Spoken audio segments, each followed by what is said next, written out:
Hello guys, welcome again. This is Tony Leonard on ZBrush Live via Twitch, and I am just going to wait just a second so I can make sure everything's running smooth. You give me just 1 second and we'll get started.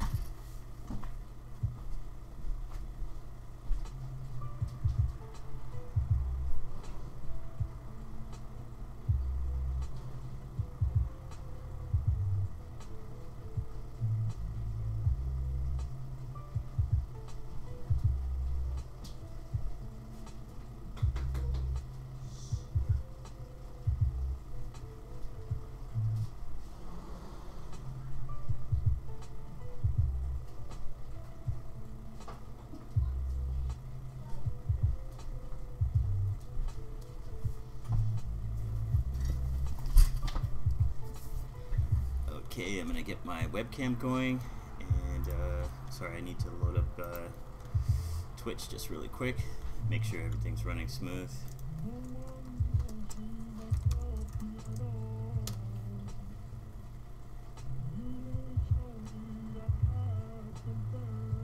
Hi Zeno Shadow, how's it going?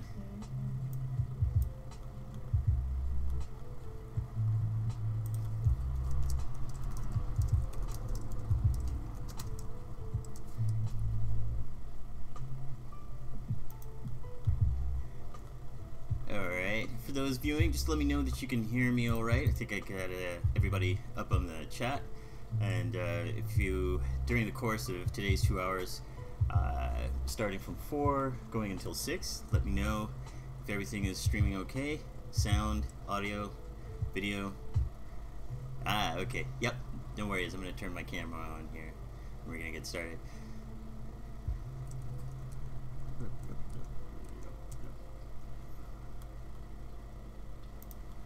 There we go. Hello and good afternoon. There we go.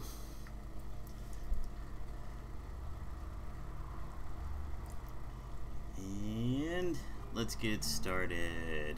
So today, what I figured I would do is start you guys kind of along the next phase of progress that I was making on the street scene that I was creating in ZBrush, most of which was done using the Z modeler. And I'm going to go over a couple of the Photoshop files and show you how I worked out some of the paint over. And then probably once we're probably about 30 minutes to an hour in, I'm going to try to take some time and just sort of freestyle it. I was thinking about doing something a bit more character driven. And what I'm going to do is I'm going to actually work out a concept mesh in ZBrush, to which I'm going to use inside of Photoshop to do an illustration mock-up. So basically just using some of the geometry from ZBrush and creating a character and shooting that over. Ohayo! Not exactly morning though. Or at least it might be for some people who are watching. Okay, so let me, without much ado, get this going. Okay, so find my styles here, excuse me. Okay, so last time around we had created most of the geometry for the street scene. I created most of the assets using Z modeler with a little bit of light usage of a few kit bash sets, some of my own, some of, like, I think by Vitaly Bulgarov, Tor Frick, and a few others, but just sparingly, mostly building a lot of the geometry. I also used a few outside apps just to create, I think, one piece of geometry, but I fixed it up in ZBrush and then took it from there. And along the lines of last time around, I believe I was showing you guys a few things with some of the render layers that come out of Keyshot. So with that in mind, I utilized probably a lot of the features behind the geometric normal. So if you guys have any setup questions for that, I'll explain some of these passes and sort of go along what I use them for from the base.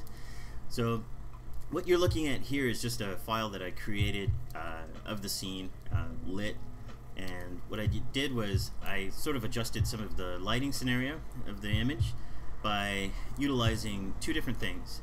And here, I'm in Photoshop right now, see Creative Cloud 2017, I guess is my version, but I think you could probably do a lot of these same effects inside of other versions of Photoshop. So probably if you have, gosh, I would guess PS3 or above, or yeah, Photoshop 3 or maybe CC or CS3 probably and above. You can probably still use some of the same adjustment layers. So once out of Keyshot, I took most of the passes. All of these in this folder here are the render passes that it gives me. So for a Photoshop file that was 32-bit, I got a clown pass, which is basically used for quick selection using the selection tool. And just to note, I think last time around I was having some problems just showing quickly how you can use the clown pass for doing some masking. But in 32 mode, you wouldn't be able to use 32-bit. Excuse me. You wouldn't be able to use the magic wand tool. It just doesn't jive. But you would need to come up to image, and in your mode, I believe, switch it from 32 to maybe 16, and then maybe 8 finally. I guess depending on how you're downsampling or whatnot. But probably 16 and 8 will do for making use of the clown pass. It otherwise in 32 won't be able to just click and select. It just won't work. I also used the Z-depth pass, which for this one, actually let me just switch this over to normal, and you'll be able to see it a little bit better. So at 100% it looks more like this, and get this out of the way. So where I use this is actually for some of the depth of field settings, using filter and blur, and under blur there's a lens blur feature, in which if you have that adjusted Z-depth layer, you can actually quick select it and get your Z-depth, and then be able to use it to do some blurring, some smart blurring. So wherever the focus might be is how it's going to blur out. It's kind of hard to tell from here actually. Let me just hit cancel really quick here, and I'll go back to my layer and I'll turn it off. But once I adjusted this by just running a quick exposure pass on it, under adjustment, you can hit exposure here, or you could use an adjustment layer from clicking here, which has all the other same like property driven adjustments that you can add as a layer. And it basically just takes a mask, or whatever the current mask is, and it applies all of these adjustments here, right? So I used exposure to basically get some of the exposure right. Like if you notice that things in the very closest foreground are Z-depth plugin for Photoshop. I'm actually not sure. You'll have to excuse me, but I'm not exactly sure about that. Usually when I go from Keyshot to Photoshop, using the bridge, I'll kick everything over from ZBrush over to Keyshot, and then from Keyshot to Photoshop. And when I render it out, I just check all of the passes that I'm actually going to use. And if I have depth of field set up, so under your camera and Keyshot, in fact, let's see if I can just open up Keyshot and show you an example. I should have actually opened this a moment ago. While that's getting booted up, basically it shows as a pass, and then I copy and paste it into the alpha channel, and so it looks like this when it's pasted in. And then what I can do is under RGB, if I had say a composite of this, so like say I'm going to compact this and just make a new layer on top. I could do something like make a comp layer, which would be on the keyboard holding Alt, and if you left click mouse and merge visible, it will actually take all of the active shown layers and make a composite on a transparent layer. So a quick way to kind of mash things down so that you could do further edits. So that's what I did for that. And then if I took this and just say, okay, I'm going to label this comp 01, right? Maybe, oops, sorry.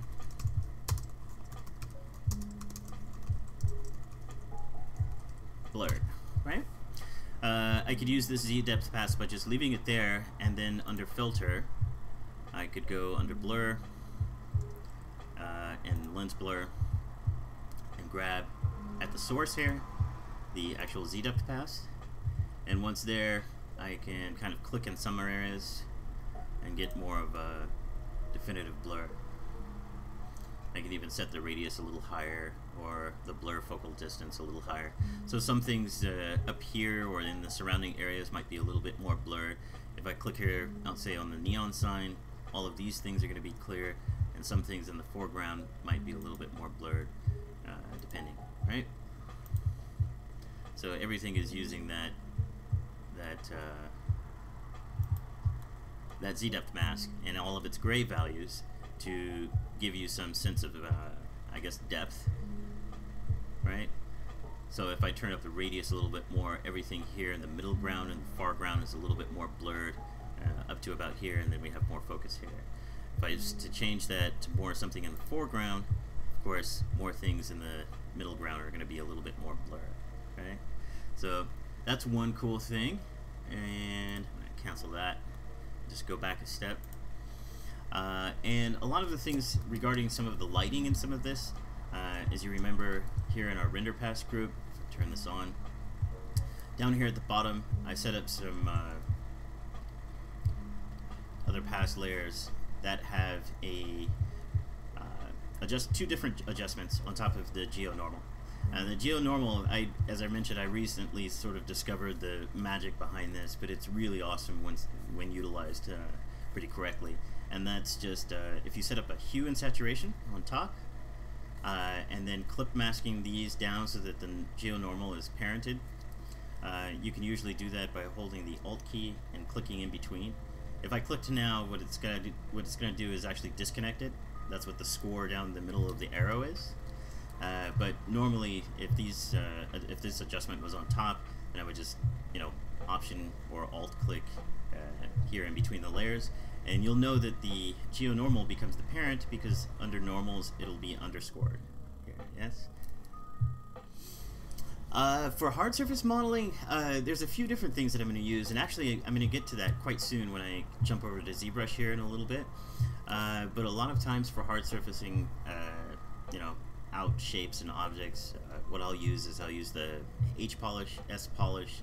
I use trim dynamic with lazy mouse on it. Sometimes I'll use Dynamesh with I believe the smooth or polish feature turned on, which when re-dynameshed, it cleans up a lot of the edges by pinching some of the geometry a little bit closer together, and it creates sort of like a nice, almost like a clay polish type shelf.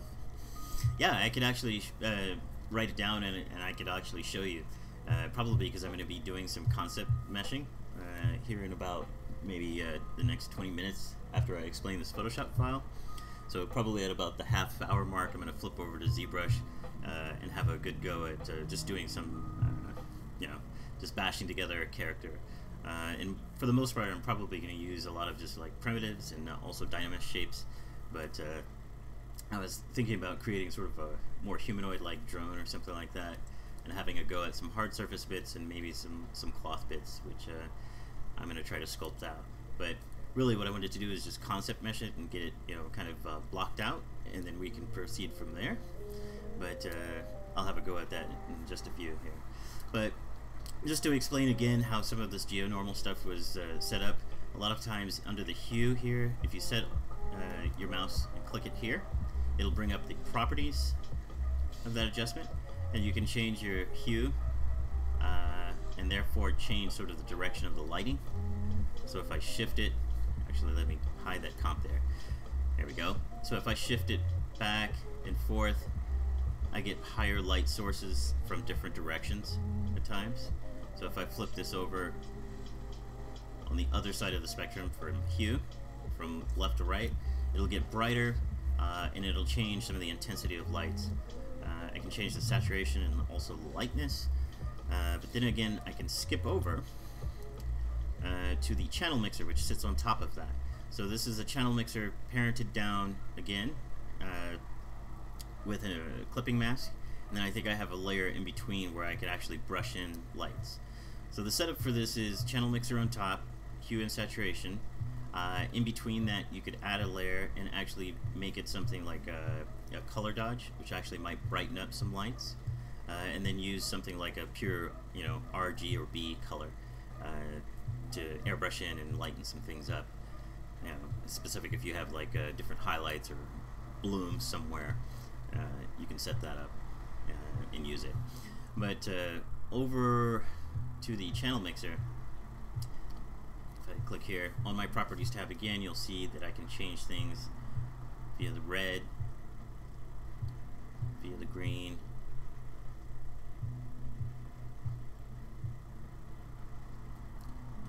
and the blue channel.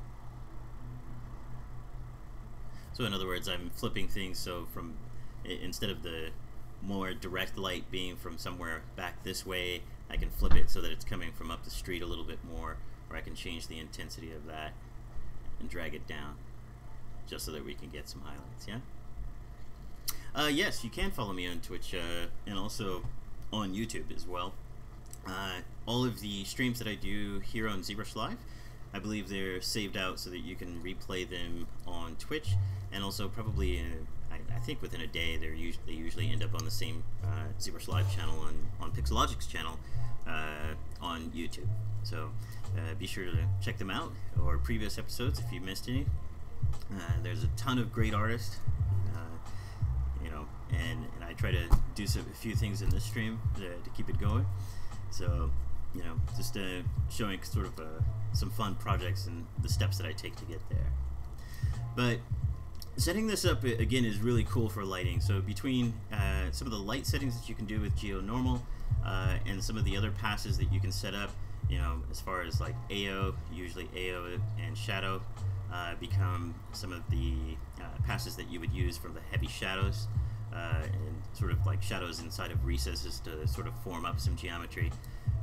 Both of those would be applied as a multiply, and then a lot of the other layers, say reflection, lighting, and diffuse, I set these up as linear dodge layers, additive, I believe it is, and then I just change the opacity of each to really get sort of the softness of materials and lighting that I want to get out of the material, right? So once I turned on lighting and reflection, a lot of the values smoothed out, and of course you can see more of that color transition or the light transition happening from a different direction than it was originally, right?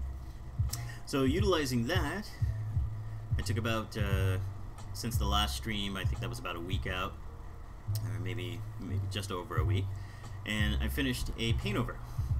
Here, let me hide this, and I'll show you this. And so finally, this is how everything came out. And there's a couple of different things at play, and there's a lot of layers to explain. I cropped it using a letterbox, which I think just as a template, I wanted to see what the shot would look if it was cropped on screen, and so it's sort of like a nice upshadowed, view here. Have a nice balance of some cools and warms on this side, in between different, lighting that I put in. And really things kind of came out together here in the middle after doing a little bit of editing, a little bit of photo manipulation. I think I used some shots of Hong Kong or something like that and pasted them in, because this building I wanted to make sort of like a shop, but I intentionally left out painting any people in it or anything like that. I just wanted to have a nice, cool, sort of empty, lonely scene to take in the backdrop. Thanks, Bazooka Plasma. Appreciate it.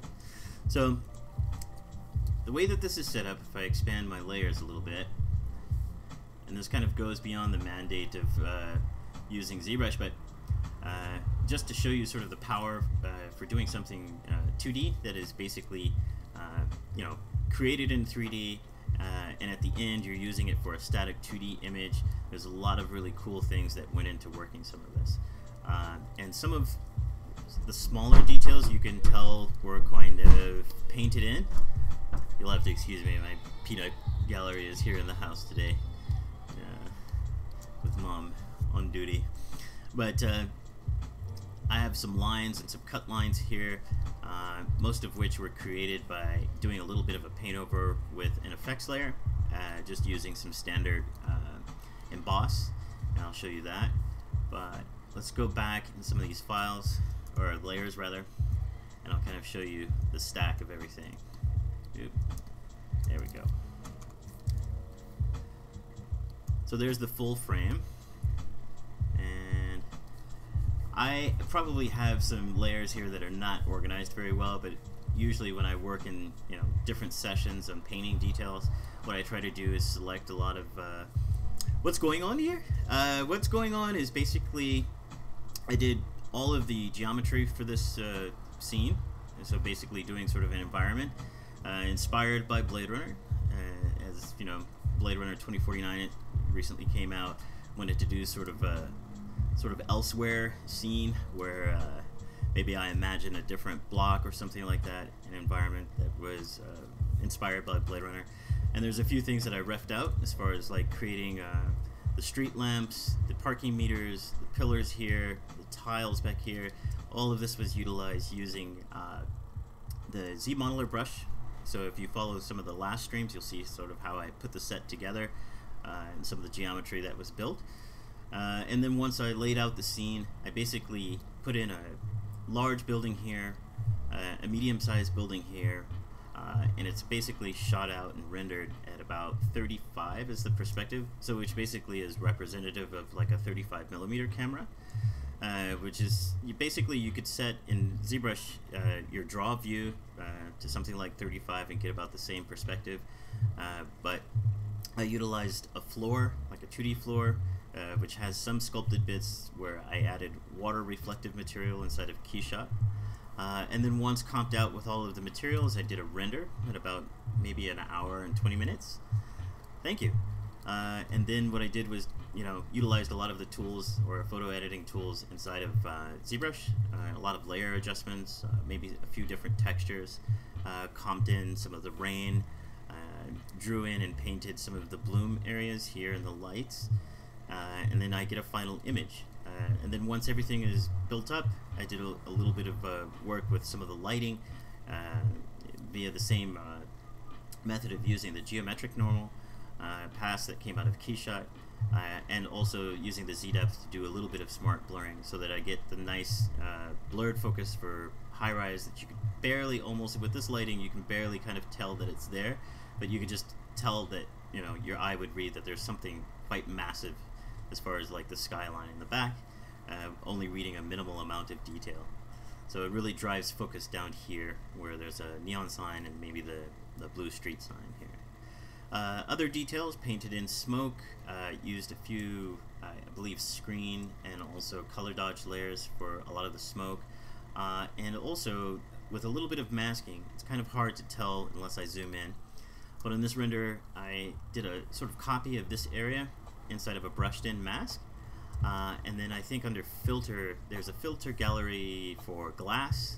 I believe it's one of the distortion filters, which I learned a nice trick from illustrator Scott Robertson on making sort of heat plumes, in which, like say if you have thrusters on the bottom of a ship, you can use the glass distortion to sort of make that warped look under sort of like a heat source, and then blur it a bit and sort of alternate your opacities, for the intensity of that warp and how much it's happening. So when you pull back, it just looks, a little bit more natural, sort of a distorted view under the jets with the smoke, and then some light rain, which I believe also I put in, and I'll show you those layers. So if I was to kind of go back, here I'll turn some of these groups back, turn that off, turn a final comp off. I go iteratively through these, and that's why a lot of these iterations are grouped into folders, so that I could maybe easily understand a little bit, or make it understandable for you guys when explaining it. And I'll go all the way back, and I have my main groups here. So this is probably about day one of messing with it. A lot of it being comped out, and I'll just go back a little bit further, and you'll probably see some of the details kind of disappear as I go. And any unused layers I kind of deleted so that you would get a sense of the scene and what's going on with it. So there are the cut lines. Tried to label everything, but every once in a while I miss some things, and there's a lot going on.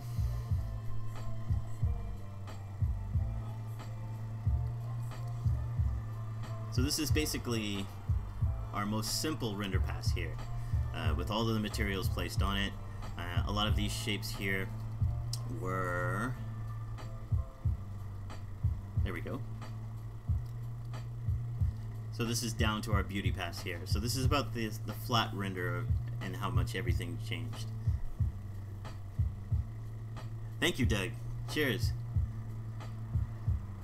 Okay, so actually, if I was to surmise everything, I hope it wouldn't take 100 years, but if I was to make a summary of everything that's going on here, at its base, what you get from Keyshot is a RGBA layer, and I just added Beauty Pass because basically that's what it is. It's the actual render that comes out of Keyshot, and it's not. It comes masked out, I think, just like so, right? I added a background, just a flat fill for the sort of dark sky, which is kind of, I believe there's a gradation in here. Just using some of the gradation tool, you know, you can come in here and set like the value colors, like if I was to go here, and then, sorry about that. There we go. Click OK, hit X, get the other color.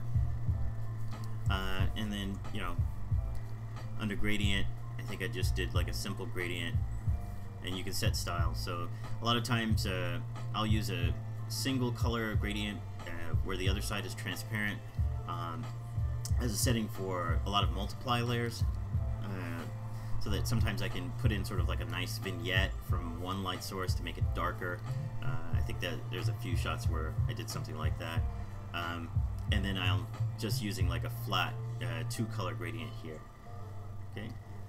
So from there, I put in the background fill, and then I set up again that geometric normal lighting. So using the geometric normal pass, I parented in clip masks, and these red layers you see here are actually lighting passes, where I'll either take out the intensity of light using the red channel, and some subtle differences will be created, like especially around the area of the lamps, where I wanted a little bit more specular from maybe a light across the street or something like that, and I can just pop those in or take it out depending on what I want. I think I left it for this. So basically there's just the channel mixer and the hue and saturation, and then I grouped those up and went up to the render passes. Do most of my illustrations contain many layers, as this currently does? Yes, sometimes even more. I usually try to merge things down and try to manage a lot of my layers, but so that I can be able to go back and change something if I wanted to. What I'll basically do is take all of the working layers that I've got and put them into a group, which, you know, will make it a little bit more compact, and I can control each group as an element to the painting. So it becomes sort of like a slow build-up for something like a paint over, I guess. Adding little subtle details, you know, little by little, until I get something final that I feel comfortable with.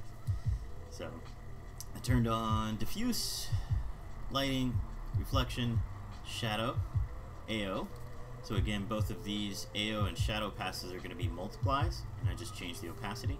Same with reflection, because some of the areas have like actual glass material, and some of the specular areas of some of the other materials, like especially where it looks more like wet stone here, I turned it up, and it actually sort of created more of like almost a specular type of pass, which is really cool.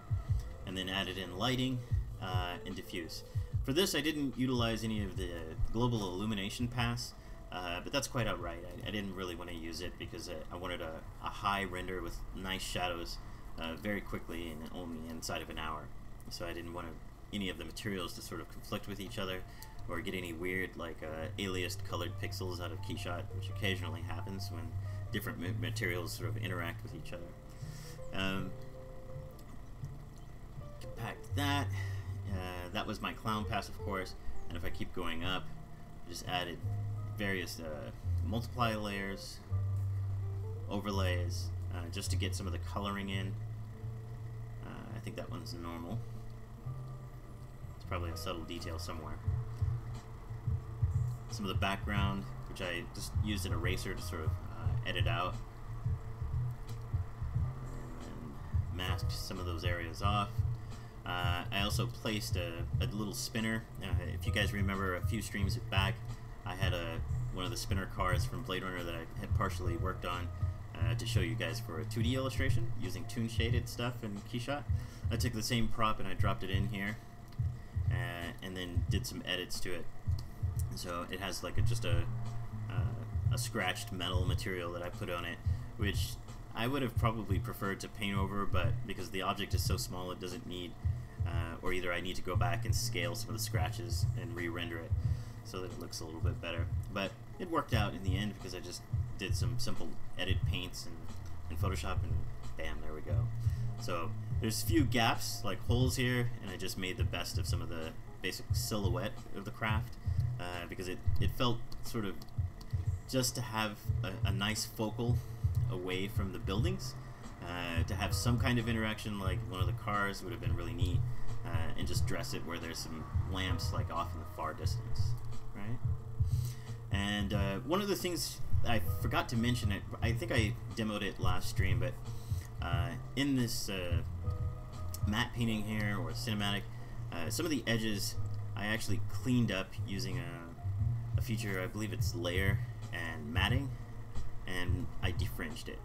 So basically it sort of just eats some of the anti-aliasing around the transparent selection. Like say all of these little edges here, kind of cleans it up just a tad. And then I masked this off with all of the render layers. At the top of the group, you might have seen that under render passes, there's also a mask for all of these, right? So whatever cuts out the sky, the little chunk of sky in between all of these scaffold pieces here, there's a small mask, just like a alpha mask. If I show here, you can see that this is the mask that got created just to, block some of that out, and I can apply it to the actual group so that every pass that was under that actually shares the same mask. Yeah. So if I move back, that's what that was, and let me go back up to the spinner, and I think I added in smoke, and these are some of the smoke pieces for the spinner, and just utilized a lot of layer mask with a few little highlights here and there. Some of these might be like a color fill with another adjustment on top of it, and then just used a few different clipping masks and also layer masks together to get a lot of the haze and smoke that was under here. Far background haze, so again setting some of this. I just used some of the transparent, like just gradients and whatnot that were masked. Used the clown masking to sort of cut a nice haze or depth of field haze as just a gradient, and it goes along the line of the edge of this building. So that's what all of these layers are here. So if I go back, you can sort of see how they are built up, sort of darkening the area. Yeah. And once that evened out, I go for it even more, adding in smaller details, lights, cut lines. These cut lines, if you see here on the layer, it has an FX at the end.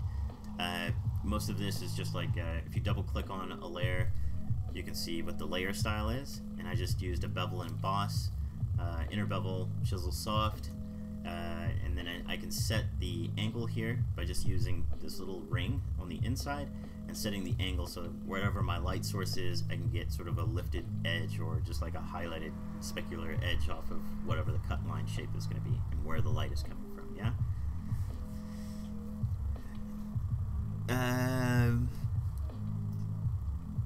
Okay, so going back up, cut lines, paint over details, slowly adding in some blurs from, or sort of like a lens blur here for the spinner, and setting that up. Some of these were just color dodged in little, sprites of light. Same was for some of the blooms in the back, like the little tiny bloom lights back there. I think for this one, I have like a setting for like a red flare or like a blue light, and I think somewhere in and around some of the haze, I set up just a small layer. So if you look at this using the same type of effects layer and sort of like color dodging, you can get some, just paint in some nice little light shapes, which would have gotten blurred out and made a little bit more natural with the surroundings. So I added those in. And then I believe I multiplied the foreground building, just setting up a gradation to make it a little bit more warm in the center and cool up on top here. Did some paint overs here by hand just for this awning trim. And built up. And there we go. So in between these shapes here, we have a lot of the haze and whatnot, just to carry over some ambient light from other places. So I always imagine, and I think I mentioned this in a previous stream, like I wanted some directional lighting that would come and hit the street lamp and be generated from the street lamp, so that we have like more of a warm lit area here with this light green. Yellow's off to the side here, but directionally I kind of wanted to make it appear that maybe there are some affecting lights from, say, across the street or something like that. And I would normally paint more up on the street, but trying to be quick about it, went in and just built some layers. Added some rain drizzle from an actual like sample of rain. If I switch this to normal, you'll see it. And then just changed it to color dodge, and it picks up a little bit. And I lightened it a lot, maybe about 20% there. Then also added in some big lens flares, and did about the same for that. Made it a color dodge so it would lighten up, cause sort of like a really high bright color, as if the camera were moving in between frames. Maybe you might pick up some lens flare there.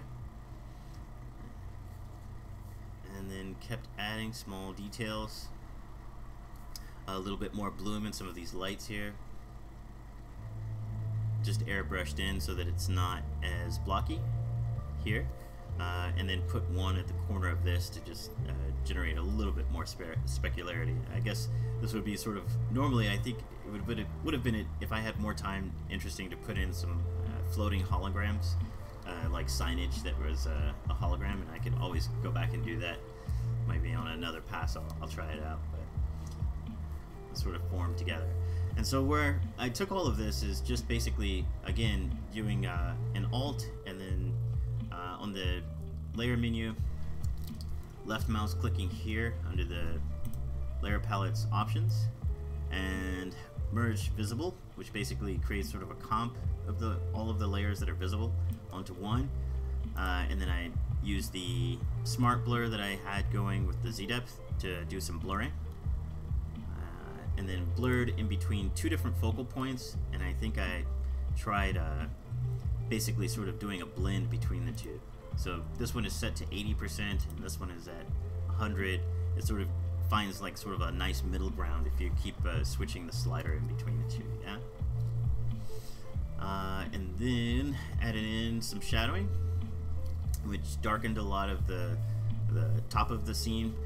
And I thought that that would be a good step, as I wanted to make it a little bit heavier, and sort of brooding, I guess. Maybe sort of Noirish if I had more of a darker upper part. But a lot of the light that was generated from this area still maintained pretty well. So I just used like a nice, like sort of like a cool grayish color, and just set it to soft light and then dimmed it down. So about 70% worked without being multiplied, because a lot of times if I stack up too many multiply layers, a lot of items will become too dark, and we already have, you know, from our original render layers, a lot of the shadow and AO set up, so I didn't want it to get too gritty, right? I had some secondary paint over details which were short, some bloom lights from the direction of the thrust, and also the street light added in. If I go back here, it would be about there, and then additionally smoke few other highlights. Then comped it again. Did some final touches with noise. There is a really good action set by Anthony Jones that I utilized a couple of years back. He had some nice lens correction and chromatic aberration that you could just use in an action set, and that was really cool. So I'm not sure which collection anymore he has it in, but it was a really good one. It was probably from a couple of Photoshop versions back, but I still use it every once in a while because it has a nice feel, especially when you're creating something like a cinematic, just to add some extra oomph. And then a final chromatic aberration, and still wasn't finished enough, so I think I skipped this Z pass because this is just copy left over, but I think I added a couple of other layers, just a little bit more haze, general haze, and then warmth in it. Put a little bit more warmth back in the scene with a nice gradation that swept over everything, and I just used it at a very light touch, so soft light at 18%. Comped it again. So every once in a while, when I get to a landmark of so many layers, I'll just start comping a visible layer and working above that. Doug, so what you're saying is that what you've done here is nothing that I can't do with my awesome skills using the red eye tool remover. It's a little bit more complicated than that. I'm just basically utilizing a lot of the render layers and lighting layers and passes from Keyshot and stacking up and doing some small edits using different adjustment layers. I don't know if necessarily a red eye remover tool would work for something like this, but just adding directionally, using also the masks, and also setting up layer masks and clipping masks, and make small adjustments to change the environment of the original, because I mean, after time, after you noodle with it, it comes quite a distance from what you had as a render from Keyshot. You can only go so far as to setting up certain materials or emissive materials or area lights to build your scene, and then I think the rest it can be left up to you inside of Photoshop to basically fine-tune. Say if you had some look development where you had to generate same camera shot but change a lot of the instances or the direction of lighting, add in details, subtract details, a lot of that management can finally come in Photoshop at the end. Yeah. So probably here at this final comp add-in, this was about probably the end of everything altogether, and I just made a comp that I can take. I think I added some final details here at the very top after sitting and thinking for it a while. I think I added in some trash here, which is a little piece of photo manipulation. That's why it's always good to have ref images on hand or a collection of maybe stock photos, something off of Pinterest. Depending on what the copyright usage is, of course. You can sparingly take something and add it in and make the scene all that much more lived in. I always like the term lived in, so that it's not so flat and static. Right? So I'm going to go back here, turn a few of these down or off, and you can see sort of what the buildup was here in this folder. So some of these it might be actually hard to see on a very small scale, but I believe also right about here was some of the masked areas that I used for painting in that warped effect using the glass distortion. So I'll turn these on, and I think I did a lens correction somewhere after that. So now you can see here where some of that smoke plume under the spinner was happening. So basically there's just a brushed in mask, and then I used the filter and added an alpha channel in of just like a sort of smoky brush or a cloudy brush area, and then duplicated it twice and did this so that I could go change the opacity in between extremes of the glass filter, right? And I just kept painting up, adding a few more shadows and whatnot, making it a bit darker up here, For that I use soft light. Color dodge for some of these bloomed areas. I wanted to add in some bloom for the windows, so the apartment windows are a little bit more glowy up here. And that's just a soft airbrush that I painted in at some of the corners and kept going up. Let's see, what was this 23? It's kind of hard to tell which one this is. It's a normal layer of detail somewhere. And then the trash at the end there. So over in this corner, so it looks a little populated and whatnot. And then just built everything up until final and letterboxed it, which actually crops out a lot of interesting detail at the lower frame. So I saved it for view twice. Probably one of these layers is some of this sort of like wet, sort of painterly brush strokes that happened here.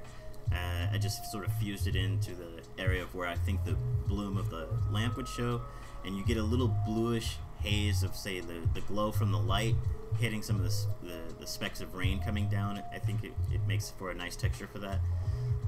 So that's sort of how that was pulled off. Same thing over in this area. So maybe there's water getting on the lens, but falling also in the foreground. It's sort of a mix between that and the view. And that's how it came out. So again, check again the previous streams and see how I built some of this stuff up. I may also take some sort of overtime videos that I will try to post to ZBrush Central. In fact, a lot of the images of late from previous ZBrush live streams I'm planning on trying to post up to ZBrush Central. So if you catch them, definitely let me know what you think, but I'll try to post up some extra material and pass it along there. Because everything is sometimes sort of hard to grab inside of 2 hours. I think I'm going over about 15 minutes explaining this, but just wanted to give you guys again a sense of this paint over and how it went down. If you have any questions, please do let me know, and I'll try to explain or show you what's up. Okie doke. So I'm going to save this. Now flip over to our favorite software, ZBrush. And for this, I think I want to start simple. So I think I'm going to maybe do like a Dynamesh sphere. We'll do 32. Just keep it in short. So double tap that from the projects. Symmetry is on. I'm going to turn off dynamic perspective on the floor. I'm going to start trying to shape a few things out, just using Move Brush. So a lot of times, I think, was it Xeno Shadow? You were asking me what brushes that I like to use for doing some hard surface modeling. A lot of times, when I start like with something as simple as like a sphere, I usually just use Move Tool first, shaping out and sort of blocking out a sort of look and feel of something, right? I think probably everybody starts with something like this. And the thing with using it as a Dynamesh is, of course, I can use Command and reorder those points by holding the Command key or Control key, and depending on which one you're on, Mac or PC. I'm currently using my Mac, so the Command key, and then just holding it down, clicking and dragging a mask will, change the point order. So when you deform the surface of the Dynamesh base mesh, sometimes you might get some really weird pulls and whatnot if you hit Shift F and look at it. I'm just mentioning this for those who are maybe unfamiliar with Dynamesh. But I'll use Dynamesh to block some stuff out a lot of times.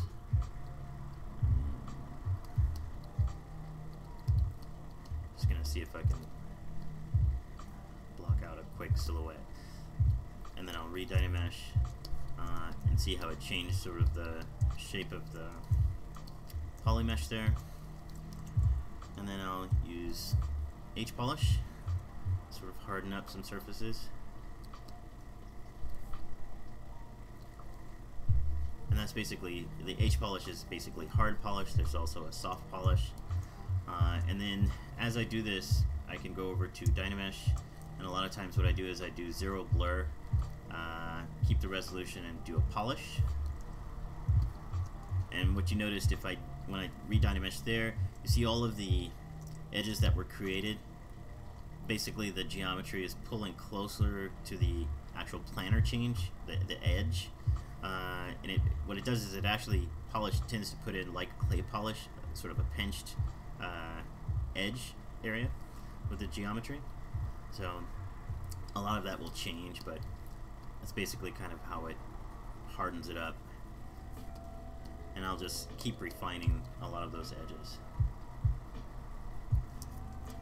Better to look at it this way, and actually I'll change materials if you guys don't mind. Got a lot of materials to use. I think I'll use this one. Kind of easy to see. I also use a lot of the clip curve brushes, and I guess with hard surface I tend to be a little bit old school. Either I will use the Z modeler, or I'll just do concept meshes inside of ZBrush using Dynamesh, utilizing clip curve a lot. Also the dynamic trim, which basically dynamic trim operates on, I believe, on the normal angle of the brush. So as you go along, it'll sort of flatten whatever perspective that you have or that you're working from, and make an impression that's just flat.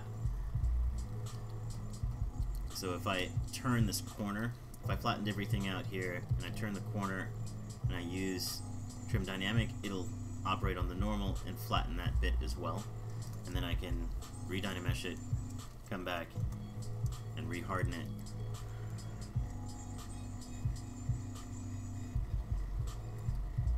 There we go.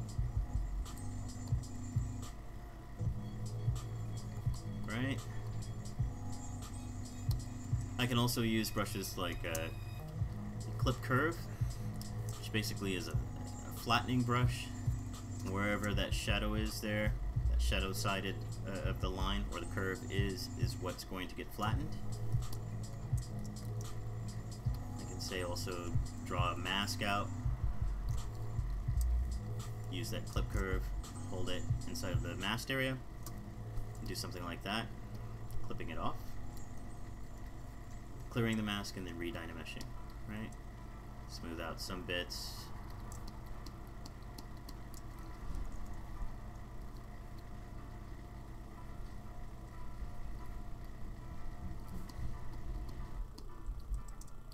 I'll do another one here. I can turn this actually a little bit more, crop it off.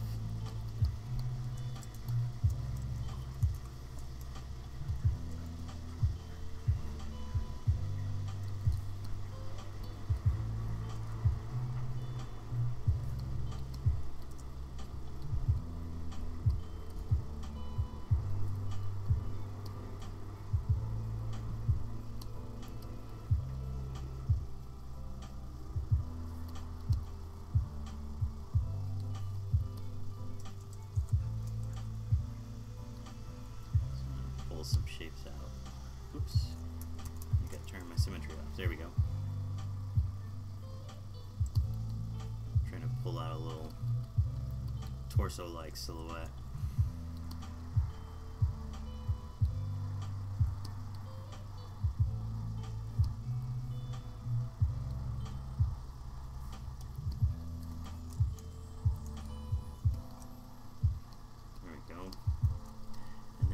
Up-res this once I have something, so either I could go like this. Actually, you know what? While I'm at it, let's add an appended ZSphere. I'm going to turn on the transparency. There we go. Oops. Wrong tool.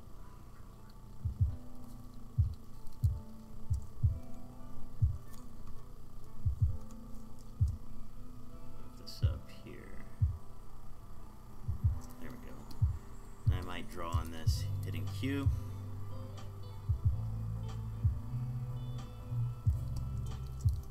And if I use this, I can add to this silhouette by just hitting the preview button, A. So I'm going to pull this out actually. So I'm just using the transpose, same keys as like a W, E, R to rotate, and move some of the Z-sphere around. Q to add in rings. E to scale these segments down or make them bigger.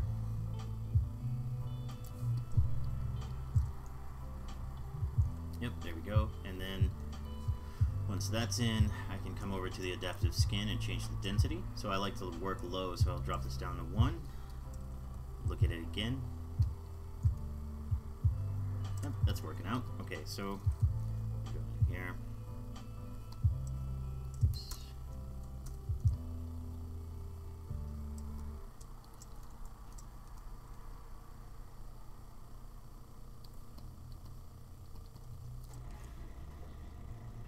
Oops. Actually, let me turn that. There we go.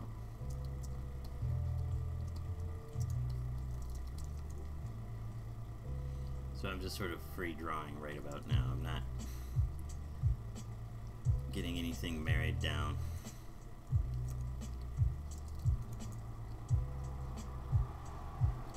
This is a good way to make just like a really quick, nice gesture.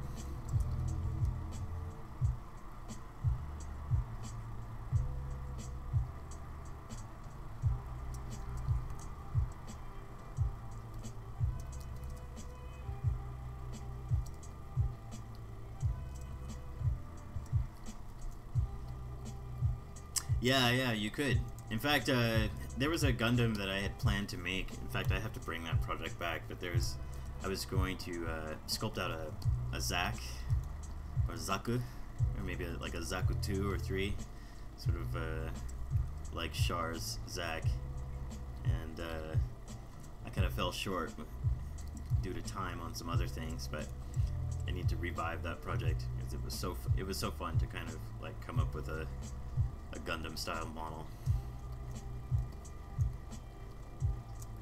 So I'm gonna put in sort of a nice little gesture, I guess.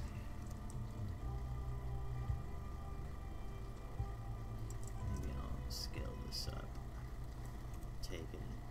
So one thing to note, each time I add a segment, that's going to be an additional polygroup. So something to be careful of in your own projects.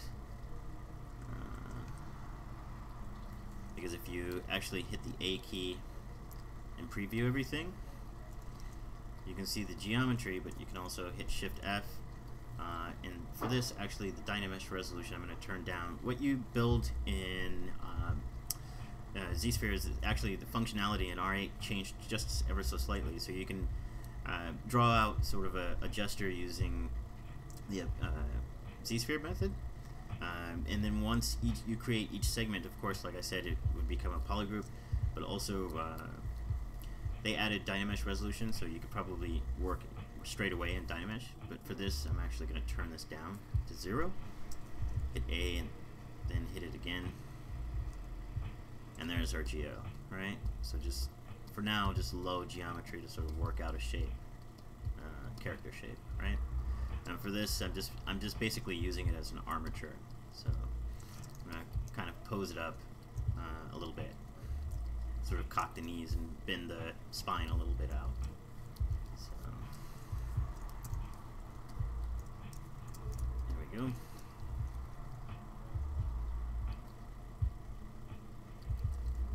then I'm gonna hit Q, segment this, and scale it a little bit.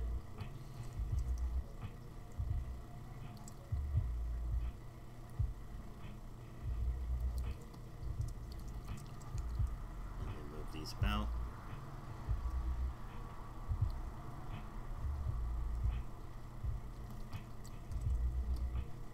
That might work.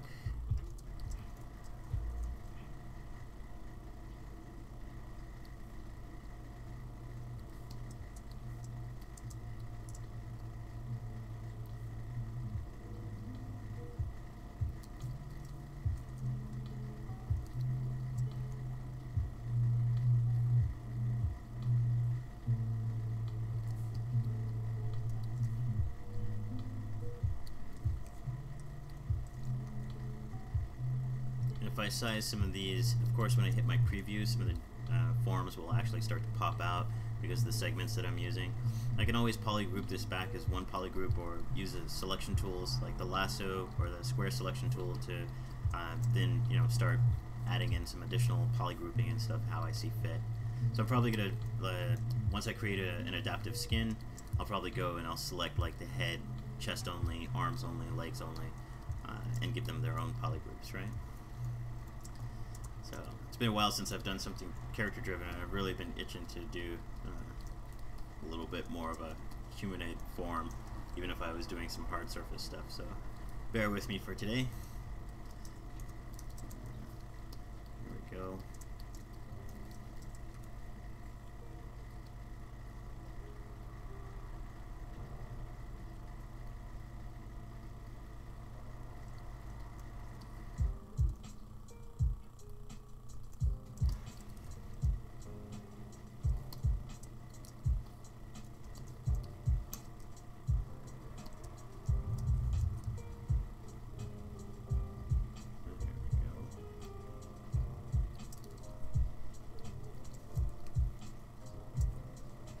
This out and move this back a little bit. I think I'm going to go for something kind of like an inverted knee.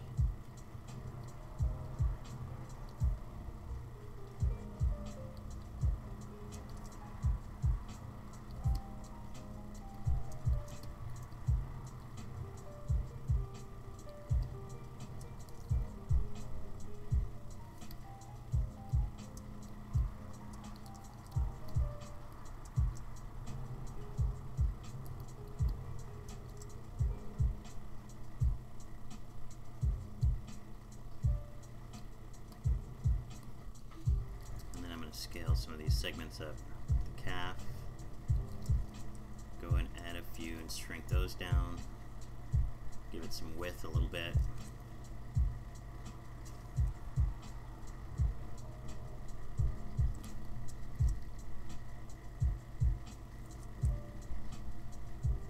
There we go. Same one here. I'm going to scale this down. Move these about. And you can kind of tell just from the gesture, I'm kind of intentionally trying to bow or cock the knees a little bit, just to give it a little bit more sort of a natural feel in its stance. I'm just kind of making stuff up, but sort of along the lines of a contrapposto, sort of pose where one leg might be out. I'm just thinking of the shape and the contour of like a leg shape. I'm going to add pieces onto it later.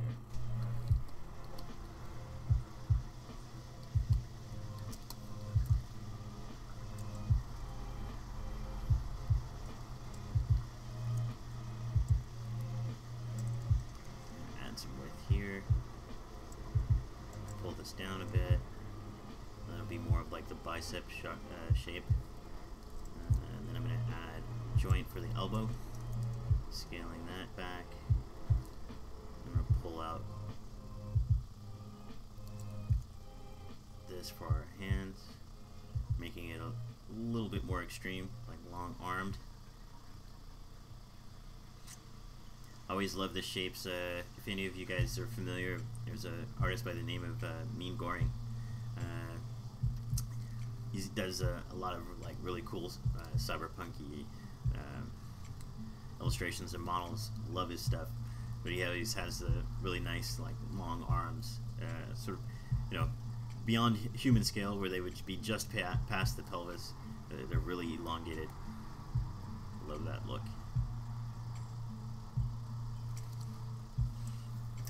Do I model on top of the ZSphere? Yes, totally. I would sometimes, like, just take a skin of it. So what I'm going to do after this is I'm going to show you kind of how I create like an adaptive skin. That's why I'll do the adaptive skin palette here.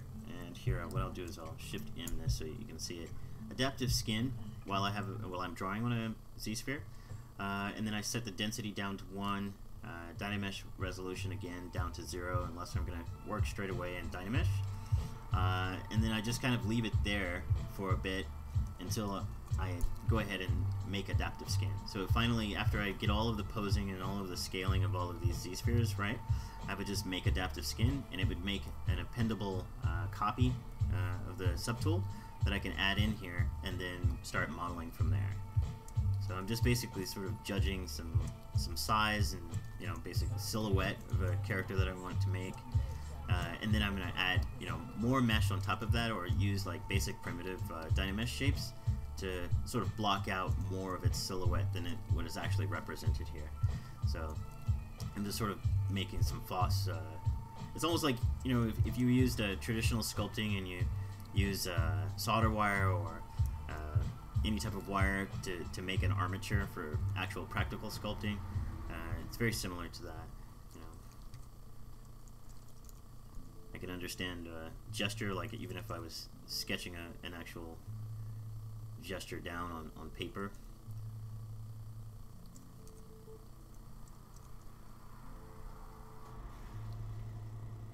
Scale this down a little bit, move it, and then turn it, start moving some of these shapes around, looking at everything from sides and different angle.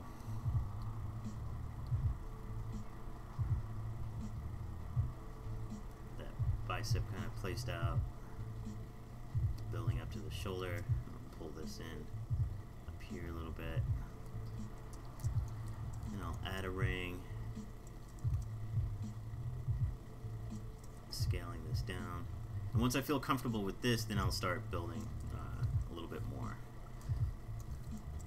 At least I can tell more of a sort of mood of character if I see it this way, because, you know, how one carries oneself or how a character carries oneself means a lot to me, at least.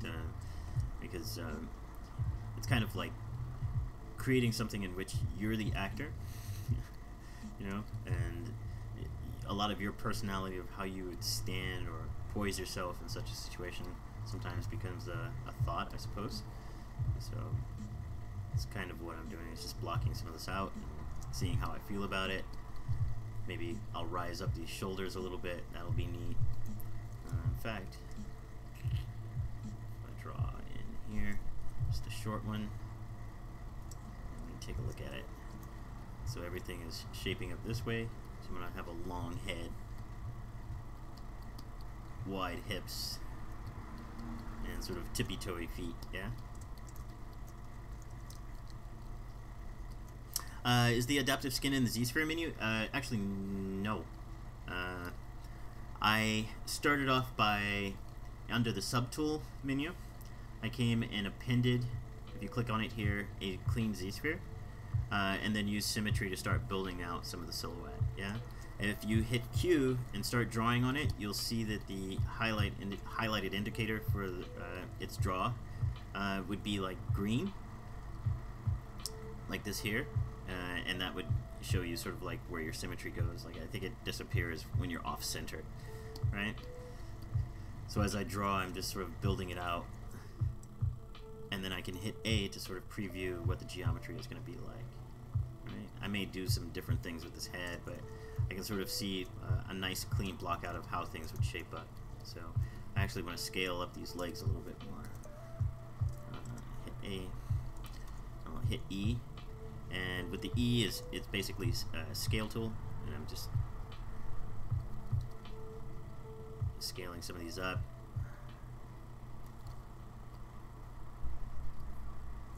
Right, by dragging from the center down or up, and then I can move these.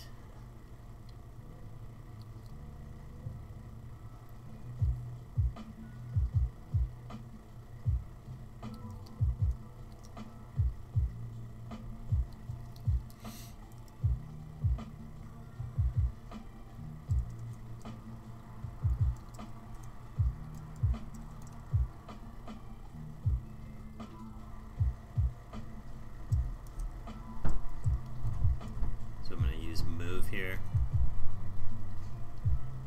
There we go. And then from here, maybe I'll make something of like a heel.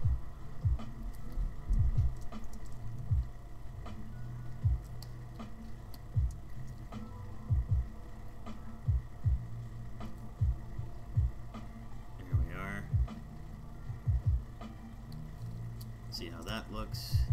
Maybe a little bit thicker. So I'm going to hit E again, just to go thicken some of these up. There we go. Maybe also at the knee.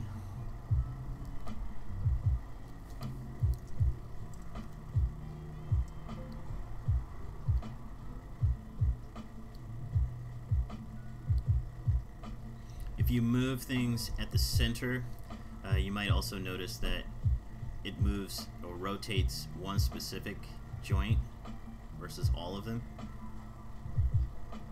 And then if you move at the actual circle, it'll actually move the joint.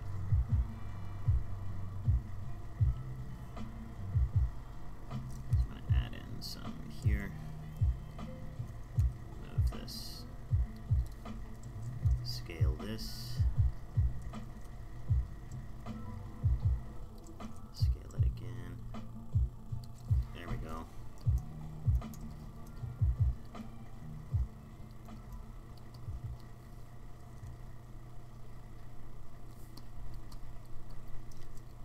Hit A again, and I can preview it. So I think that's pretty much workable. I'm going to leave some of the hands undetailed because I actually want to flatten and shape some of these up. And as I subdivide up, I can subdivide this and get some more geometry that I can actually use to sculpt things out. And I'll probably, once I have a certain amount of geo, I'll probably switch it over to Dynamesh and sculpt it out a little bit more, or elongate some other things. But I think as far as the thickness and the general stance, I can start working with this, and I'm actually going to bend and select out grouping the arms and stretch it out just so that I can open it up the space, because sometimes, you know, when you're sculpting in symmetry or doing like something like a T-pose, I later want to take it and be able to pose it up. So at this low geo stage, it's always a great thing to work out. I can use symmetry to sculpt things up and then bend the parts, right? So that's our gesture, I suppose, for now. And to answer your question, Xenoshadow, I'm going to come back down here to the adaptive skin, and I'm going to make adaptive skin. And if I go back up here and hit append, you'll be able to see that I can then take the skin ZSphere and add it in. So if I hit A and close the preview for the actual ZSphere subtool, you'll notice that it goes back to ZSpheres, but here I actually have the skinned version of my gesture, right? And so pretty much from here, if I wanted to keep this, I could, but I could also duplicate it, and I'll just go ahead and quickly rename it.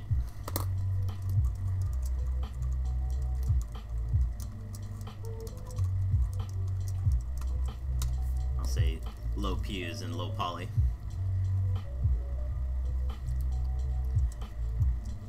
And because I use so many ZSpheres, I have a lot of different poly groups. So what I'm going to do is I'm going to go ahead and just poly group it once, all together, right? And I'll hit Command or Control W. And let's see. Go through, get my lasso.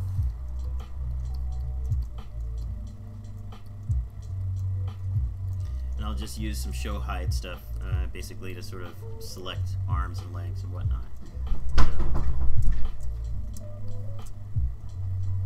hide here. I'm actually hitting the Control and Shift and also Alt to turn that selection red, which will basically hide it. I think I'm going to cut the neck right about here.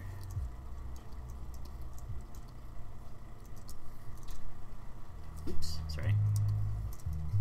There we go. So I'll polygroup the head. And then very quickly just come and do the arms. So this is basically what I'm going to show. And if I wanted to grab a little bit more of that arm detail, of course, you know, down in the menu, what you can always do is under visibility, grow mask or grow view, and it'll add a few more polys depending on the geometry. And then I'll go ahead and hit Control W for that and make that a poly group. I can always expand that later and define it as I want. So now now that I have different polygroups, I can go and hit Command Shift and just click on some of these. Oops. Click on some of these and hide it or show it. There we go.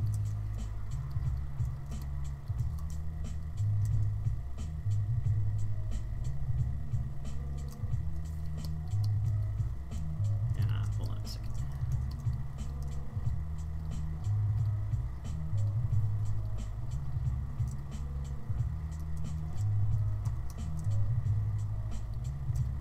There we go.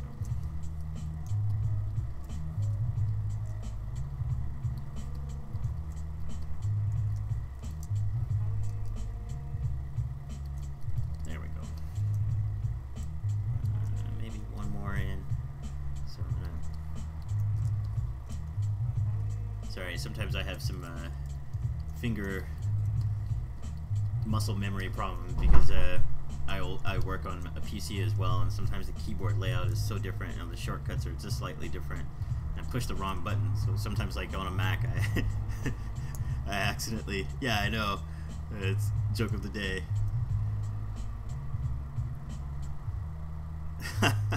Funny. There we go. So now I have all of these groups set just for the legs, just for the torso and the head. Right? I think I'll keep a little bit more. Break it up a little bit more, sorry.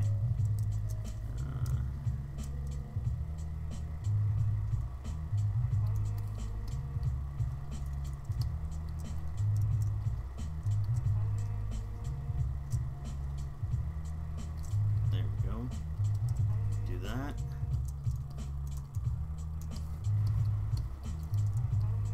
And we'll come in here, block that off. Let's see, let's grow that and see if that came out right. There we go. That's a little bit better. Maybe these guys, if I select them by the vertex, knock those out, hit Control W, it's a little bit more of a better selection for like the heel and the toe. Now I can come in and just simply start using the Move tool, size up that brush and sort of work on little tweaks in the figure.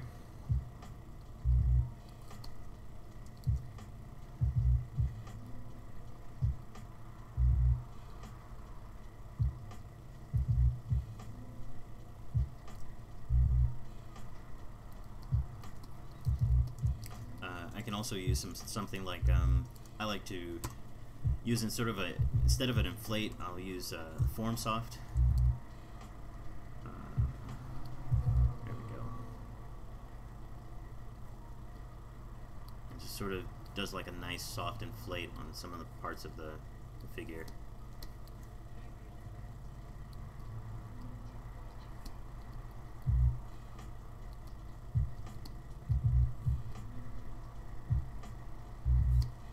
Giving me a little bit more mass in certain areas, like here along the sternum,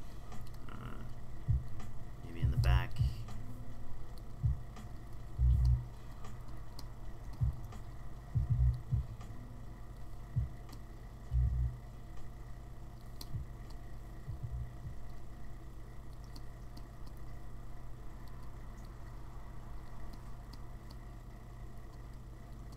There we go.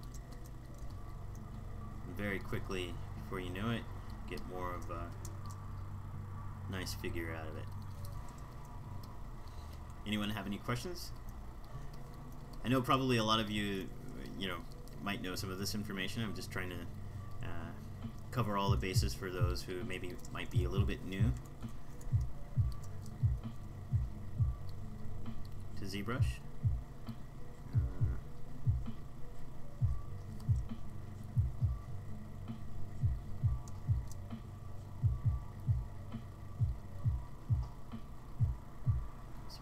Heeled pointy toe.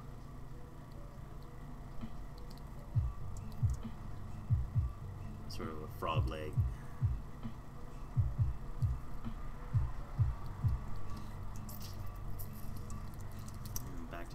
FormSoft. And again, FormSoft, it doesn't work only in the positive. You could also, on the keyboard, if you hold down Alt, you can work in the reverse. It's the same difference as if I go back on my upper, whoops, sorry. Stretch this back a little bit. There we go. And the same as Z-add and Z-sub. So holding the Alt key will have the reverse effect of whatever you're going for. So if it's an additive brush, if you hold Alt, it'll be a subtractive brush. And then you can pick some areas of which you want to inflate or add mass to. It's like a nice little measure to kind of add and subtract clay, whatever your preference is. Pull this up.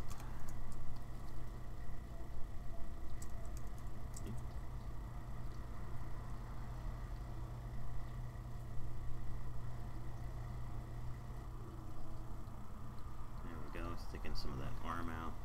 And everything right now is just really, really low poly. I'm just looking to sort of capture a look and feel for what the gesture of my character will be. Yeah? We can worry about, you know, the surface a little bit later. I just want to create some areas that, excuse me, just want to create some areas that are not going to pinch a little bit too much when I subdivide them. But I could also use dynamic subdivision here and sort of start to take a look at how this is going to shape up if I subdivide it. So closing visibility, I'm going to go under geometry and open up the dynamic subdiv. But it's quite simply on the keyboard, you can just hit D, yes, always yes, and I'll hide my polyframe view. And so this is basically giving me a preview at 2 subdivision levels, right? So adding more polys, get a little bit more geometry to work with, kind of see how things form up.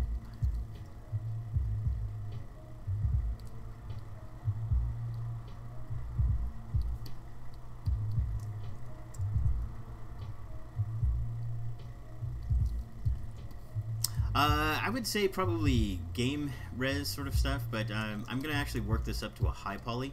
And I think if I really wanted to get it somewhere where, like, I wanted to manage it in a renderer, I would have to probably do a lot of topology. But I'm going to try to build out some of the parts that are maybe sensible for, you know, the geometry. Like, I guess the edge flow would be probably a little bit more worked out. Some areas, a lot of times when I work with something like this, I like to block it out first, create a concept mesh, and then do a lot of retopology on smaller parts that I might cut apart, or, you know, like say if I'm using panel looping or something, or I might take a specific piece of or chunk of geo and then retopologizing it using a ZSphere append method, and then work with that topology that has been recreated in something like the ZModeler tools to basically edit the topo. But probably I would say about game res, because if I throw it somewhere, maybe I might throw it into Keyshot, which Keyshot really doesn't. It can handle so many polys that it really doesn't matter for what the topology might be necessarily. But if I wanted to bring it into another render beyond Keyshot, like say Marmoset or something like that, I could use that to do a render, which would be nice. I've been itching to get something rendered in Marmoset for quite a while, and it'll give me sort of a close approximation to how it would look in an actual game engine, because Marmoset is actually based on that. But there's plenty of different routes that you can take, but to have a model that at least is built somewhat sensical would be a help.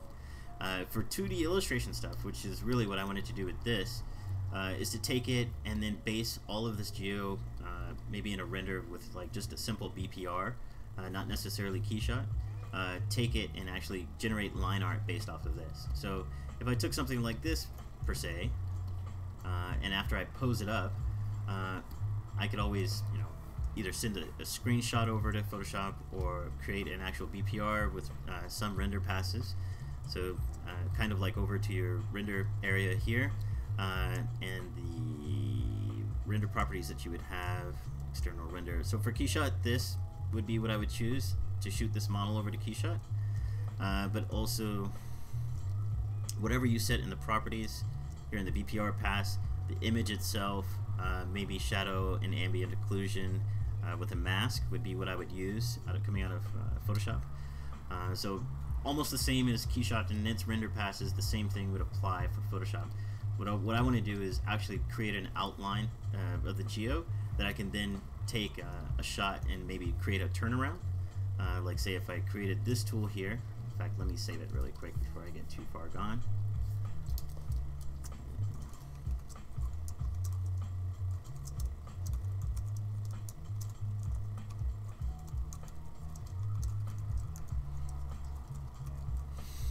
Okay, so I'll save that out. But I could take this and basically set it up in Photoshop where if I take and put it here, I'll hit T and come out of edit mode, then I'll draw another one. If I was doing, say, character designing. Oops, sorry. Hit T again.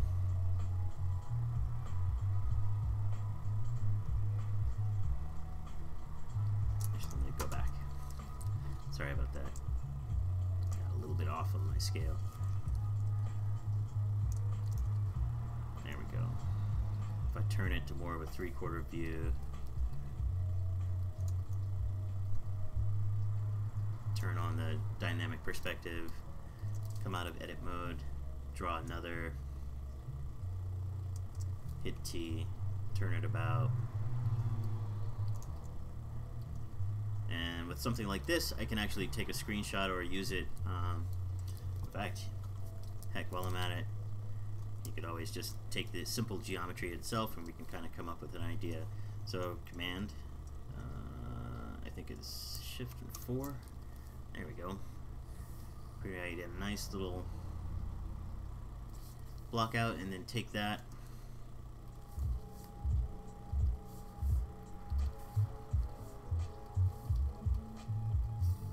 Open this up in Photoshop.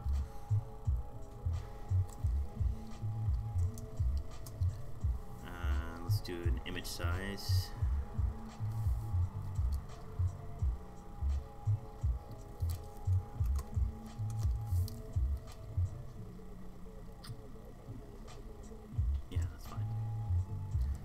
So almost 1080p size, and I'll just use this as a template.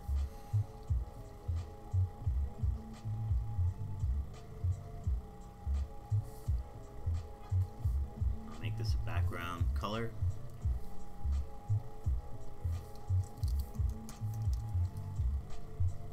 And then on a top layer I can say rough. And just basically use this as a template to draw over, right? So,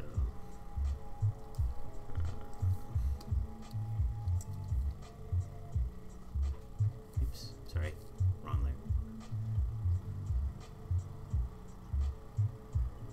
And you can very quickly do like a sort of a rough layout and figure out how you're going to model certain details before you even really get started, right?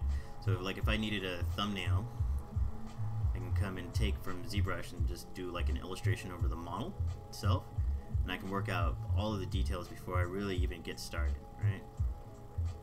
So this is kind of where, you know, having some really cool, I believe they are, it's streaming actually on YouTube. It's a little channel. I've never actually used music in the stream, so I hope it really doesn't like mess it up inside of Twitch, but I would hate for that to happen, because usually what I think they do is they kill audio. So I want you guys to be able to come back and hear me.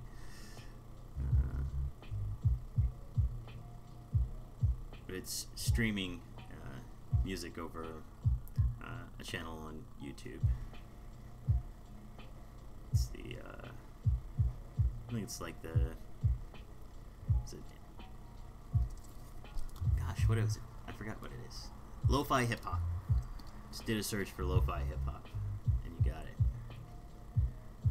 Yeah, it is really good. Actually, a friend of mine, as I teach some courses over at Brainstorm, a buddy of mine who I also teach with at the school, he knew about this YouTube channel, and it was really cool. So again, thanks to Tim. It's really good stuff. So I can just do like a little light sketch over this, kind of figure out placement and where what I'm gonna do with the character, what kind of character it is. Looks like a freaky cyborg, yeah. So just generate some sort of hard surface shells and whatnot to put over him. Just doing like a quick overlapping sketch, and this may change. I'm not gonna stay married to it, but this is sort of like a rough out of what I could do. How do you delete ZSphere? Sorry, I didn't see that question before, but if I come back over to ZBrush, let's, for example, I'll hit Command N just so that I have the normal tool that I was working on. I'll go back to the ZSphere sketch of it, and I'm going to duplicate it just so that I don't mess up the original. So, to delete any of the spheres, you should be able to just hit Alt. So, in draw mode, see how it's green here? That's for symmetry or center point. And I believe hit Alt and boom, you can take it out. You can kind of simplify it. It just works like that. And it takes it right out. So you can reset these any way you want. Like if you took it out, and you could, you know, just clicking on a segment will make a new joint or new jointing or appended ZSphere along its chain. And size these down and reposition it if you wanted to. So W again to move it, Q and Alt to erase it, E to size it up, R to rotate it. So like let's say if you go up here to the joint and you hit R and you click here, you can rotate these arms and lift these arms up, right? So again, you see it, and I'm not sure if you caught this, but where I moved it was not necessarily on the sphere's joint itself. There's a center dot here, which basically, if you were to think of this as almost like a rig, like a 3D model rig, here's the shoulder joint, here's the joint to that base, and then here's a smaller segment to a longer length. But see here in between where it turns green off of this link here, if I click here in the center and I move it about while using the rotate tool, I can lift the arms up and down, yeah? So maybe if I want a little bit more space in between the body, I can set it up that way. Or if I wanted to start doing some advanced posing, where like if I have to turn off symmetry for this a little bit.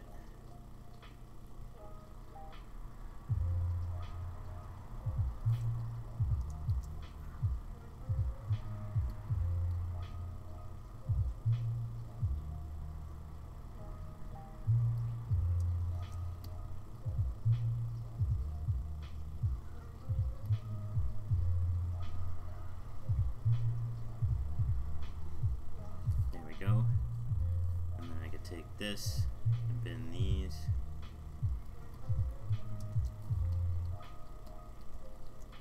so forth and so on, yeah? So if I hit X, turn off the sim, I can bend just this one back.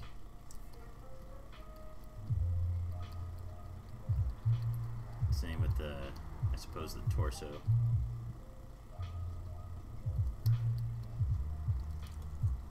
Use move tool to bend these around a little bit, and you can start to pose your character up a little bit, or at least the gesture up.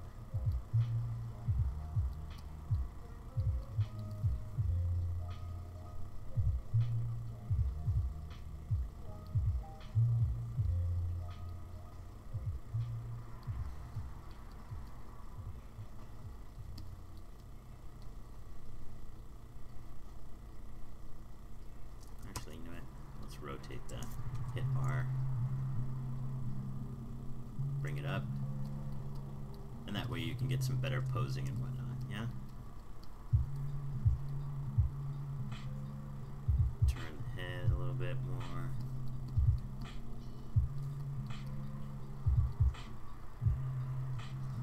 Kind of dukes.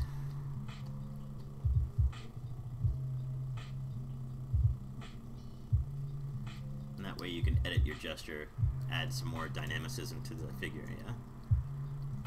And if you look at it again, it's pretty proportional to the same as before. It's just a little bit more posed up.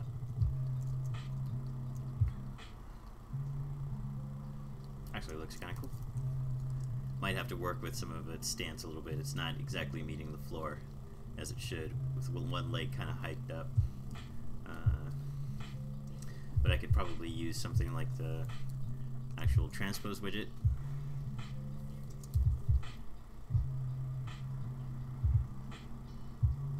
Change that. Unlock this. Bring that back and lock it. Bring it down to the floor.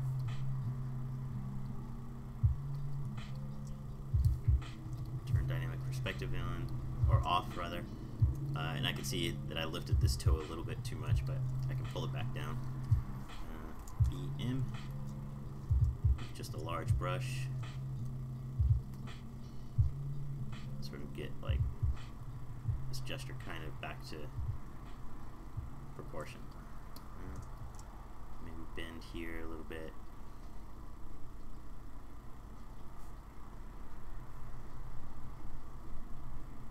It's a nice curve in the spine there.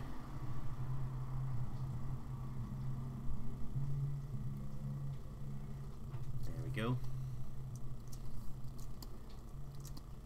And so that becomes a nice pose, right? It's a little bit more interactive of a pose. And then I could sculpt that up as well. But especially if I'm doing just a mock-up and I wanted to draw some things, I could create some notes in Photoshop by just taking a simple screenshot or either a render of my character or the pose, and then just start drawing up things inside of Photoshop in layers. So I'm just creating basically a sort of thumbnail.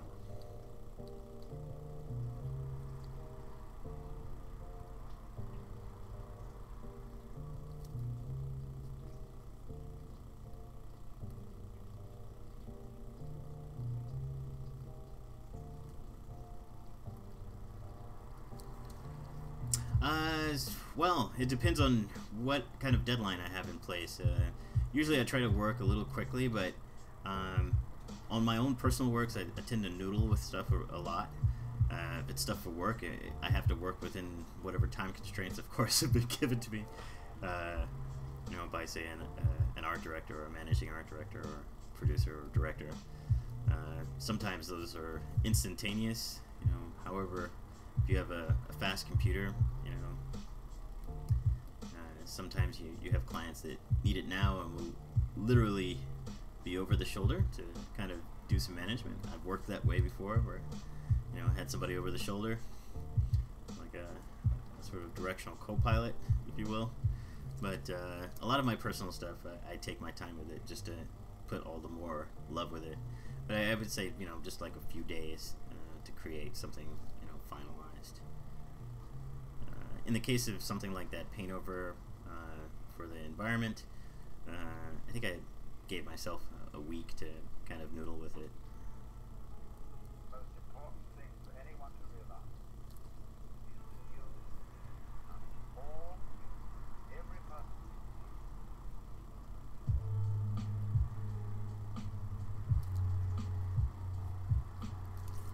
I'll erase some of this out.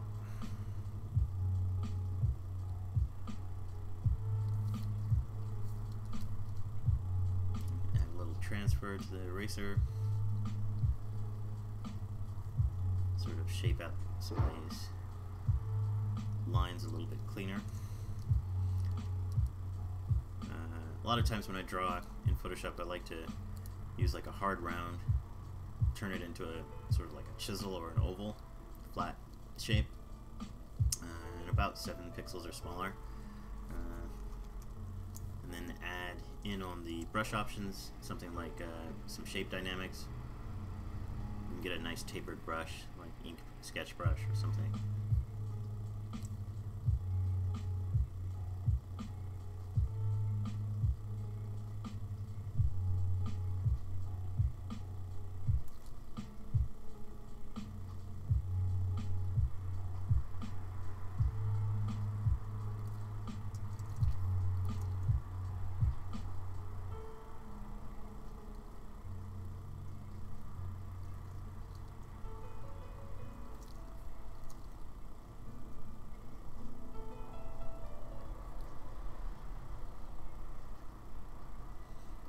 give it the chappy ear.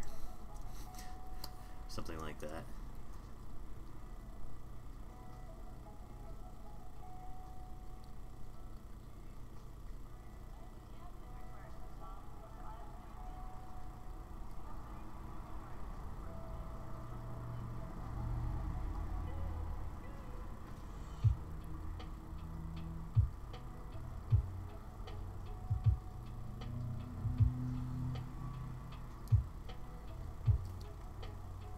It's got 4 digitals instead of 5. Could elongate these and have fun with it. Let's get rid of this.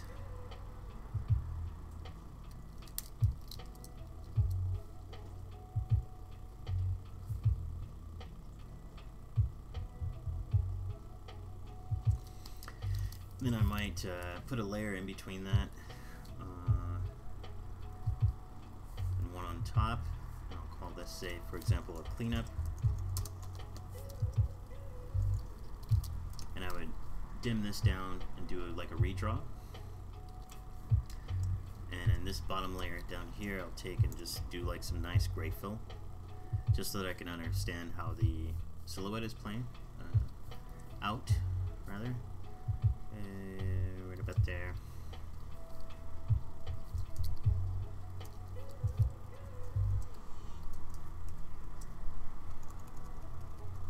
Get this brush up. There we go.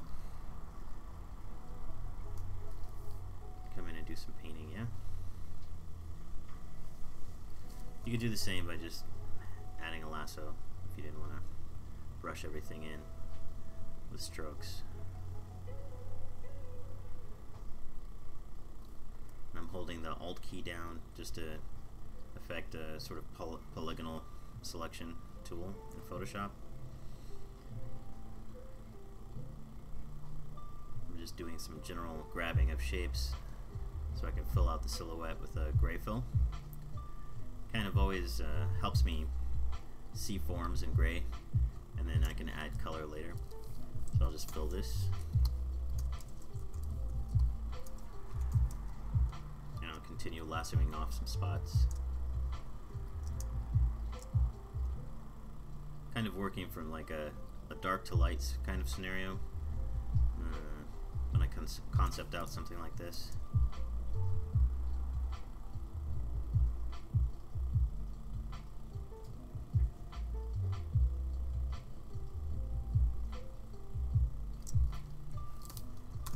There we go.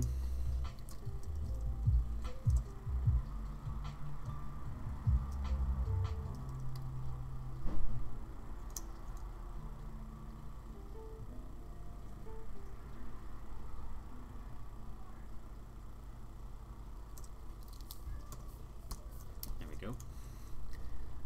And then a little bit more of this. I'm going to cover this actually.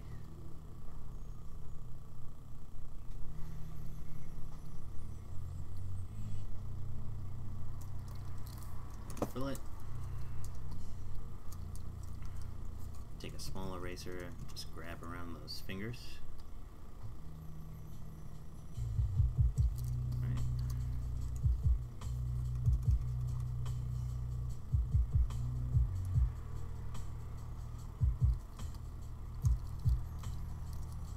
And I can peck away at this if I wanted to. If I wanted to really shape up the silhouette, I could clean it up, use the selection tools to grab certain things,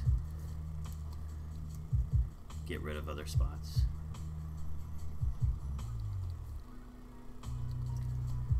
There we go. So I would do this for the entire turnaround and then take it and just dim it down.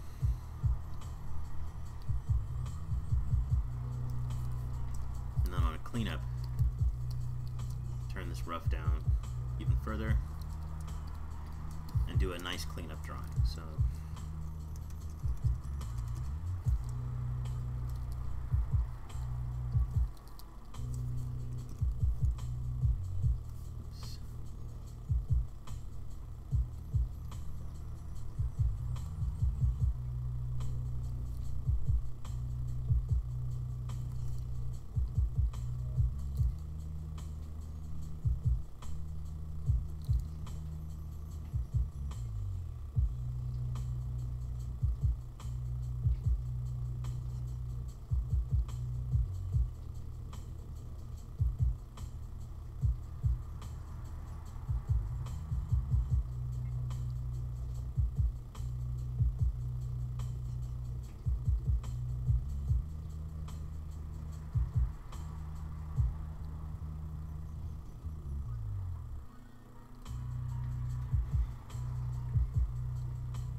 it's like I'm using the sculpture as just like like I said, like a template to sort of draw in details, and I can make this brush a little thicker. Maybe add and subtract some other details.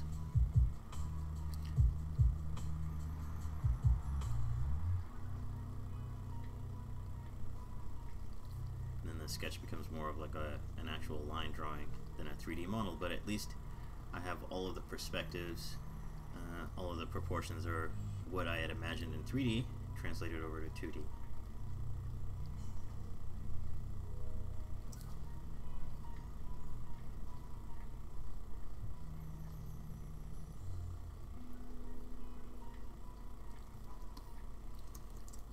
Oh yeah, sure. Do please do. Yeah. Or if you have any questions next time around, I think I'm probably gonna run out of time here in about 15 minutes, so I'll just keep drawing. But as I sketch this, I'll try to base this sketch off of work that I'll save for next stream. Probably going into February if I can work out the timing, and then I'll definitely try to continue this project on and sort of show some process. And whenever I show you guys process, I like to actually talk about the progress that's made, like if I work off camera, because so that way that you guys don't miss out. And so I promise when I come back, I'll explain where I was at and what I'm going to do next to complete this a little bit further. I think next time around probably I'll have more of a complete drawing, and I'll try to record this if I can and capture some of it.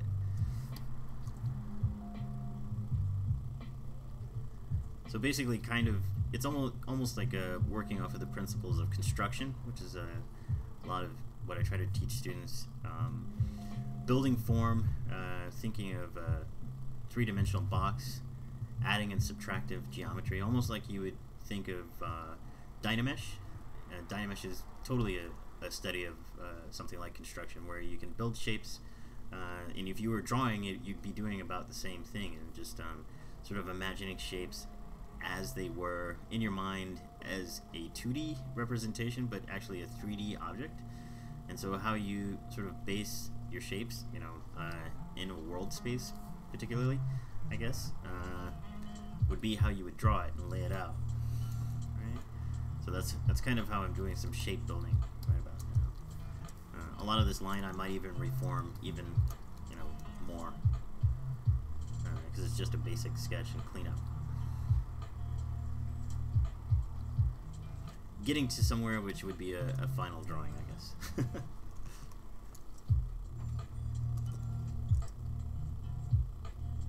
Oh, I think I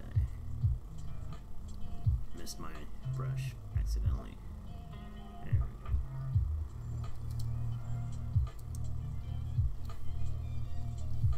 Yep, okay.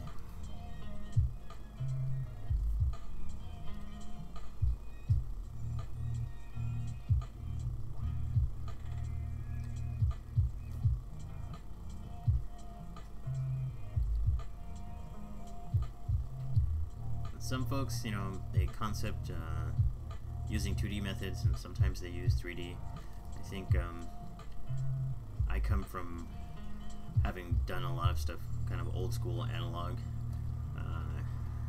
in my own personal work history, and so I learned 3D after the fact, but you can kind of use 3D to draw and concept, and basically sort of, you know, do like an iterative design. And it's so easy, and it's so tangible to have. So I never stay married to one idea. I always have to do like a couple of different versions of something before I finalize or something. There we go.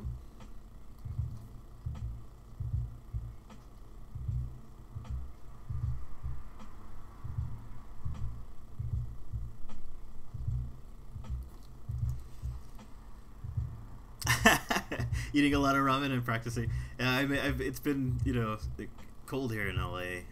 I guess on a scale of LA cold, it's been cool weather, and it's been ramen time for sure.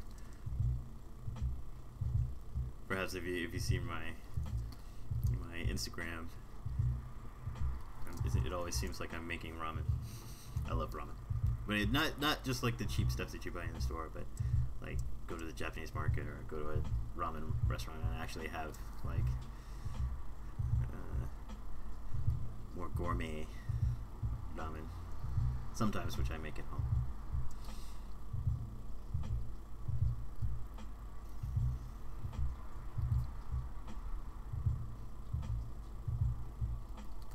I love ramen. I might have some ramen after this. See, now I'm hungry for ramen. I think I may have to make a special dish, and a Japanese dish that I love, that I used to make when I lived in Japan, and that's nabe, and it's like basically a Japanese hot pot meal, in which I will probably put some nabe in it, or some ramen in it, excuse me.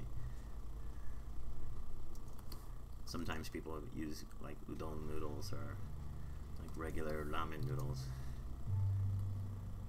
but it has like, you know, I think I have some Kobe style beef, or add some veggies like napa cabbage or shiitake. Gets really good.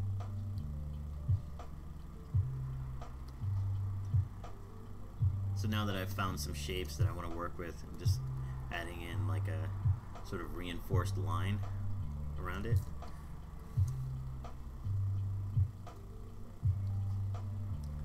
So after a couple of passes, you know, what I'll come back and do is add color or other values to sort of figure this out and define some shapes.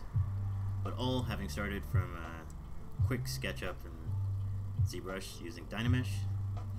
And I'm going to go further into that next time around. So do look forward, and if I work ahead of myself, then I'll make it a point to make some notes for you guys.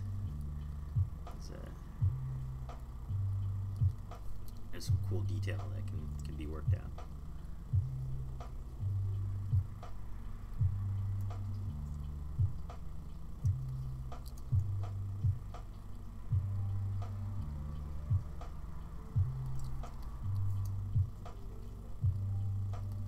So if I keep drawing like this, I could probably do a stream that's like 4 hours long if I had the time. It's generally like a phase like this would probably take me 4 or 5 hours to find, you know, like a full workup of a character front and back, some set details of where I wanted to go, or I would just continue sketching in ZBrush until I had enough geometry, and then make a nice render for a drawing.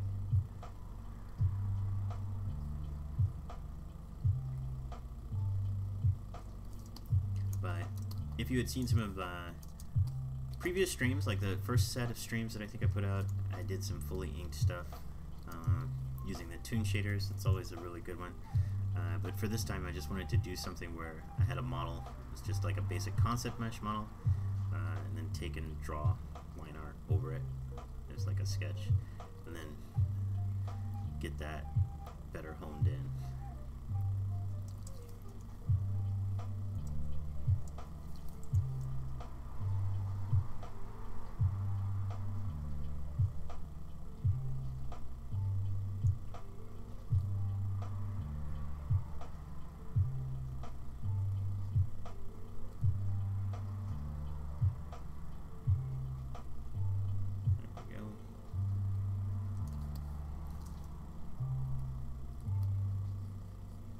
At least this way you get to use both skills, yeah? So like if you're doing some hand drawing and you're trying to improve your hand drawing, you can sort of gain a little bit more muscle memory with drawing over a rendered model.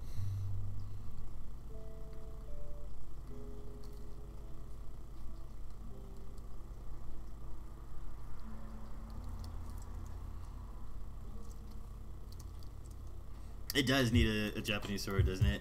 Like a really, really long one. Like a really, really long katana. Like, I don't know. Something super big. I'll work on that.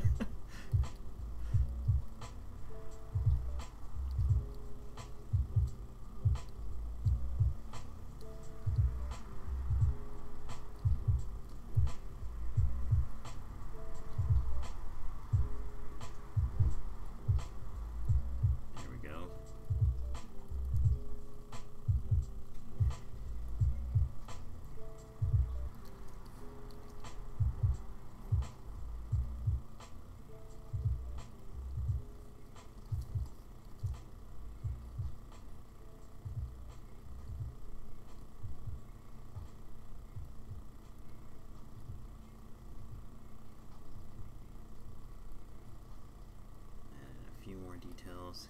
And I'm kind of just sketching things, not always, I'm drawing a little bit looser, sort of almost like a semi-contour in some areas, because I'll come back and I'll probably reshape some of these. Have to see how it all sits together before I put it all together.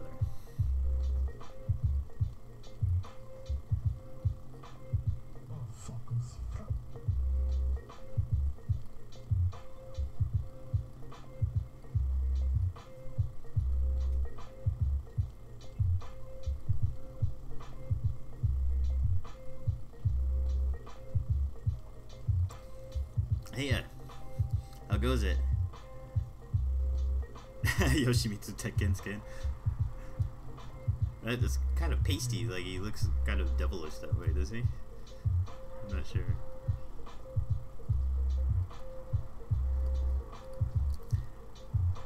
So one of the things that I wanted to add to this, I may do this later, I'm just kind of finding some of the leg shapes, is I'm going to have some hard pieces and then also some cloth bits. So I want to kind of add some packs to it on the legs. So I'll probably inform the silhouette a little bit more that way, and I'll just add in a different value of gray and build up. I should lift this arm up a little bit more on the other side so you can see the other arm, so it's not so close. But again, working my gesture like I was in ZBrush, I'll probably come back and pose the guy a little bit more. Yeah. So this was basically how we started. Actually, here more so, just to give you kind of a recap. This is our gesture, and this will be the base of how I build this guy out. Maybe we'll do a couple of other sketches to try different patterns, but pretty much on this base is what I'm going to build up from, and then I might sculpt up a few more details out from the based on the drawing, and then come back and do another render and then start painting over that or something like that.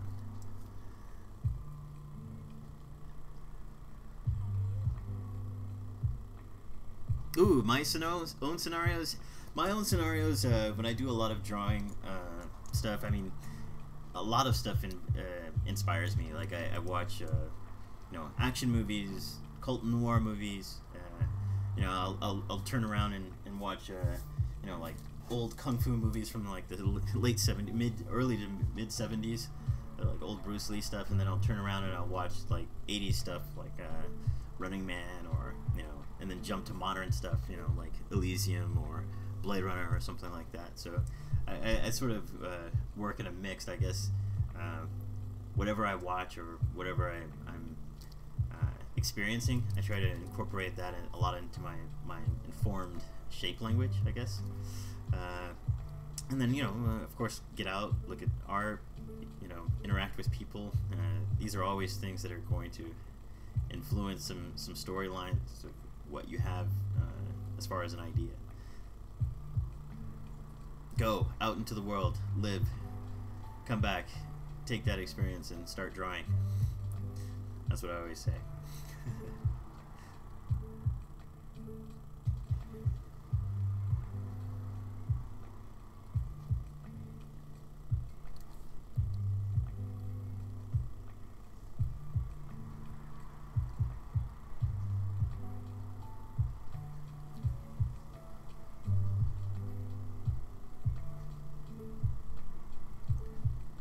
Put some grenade shapes or something down here.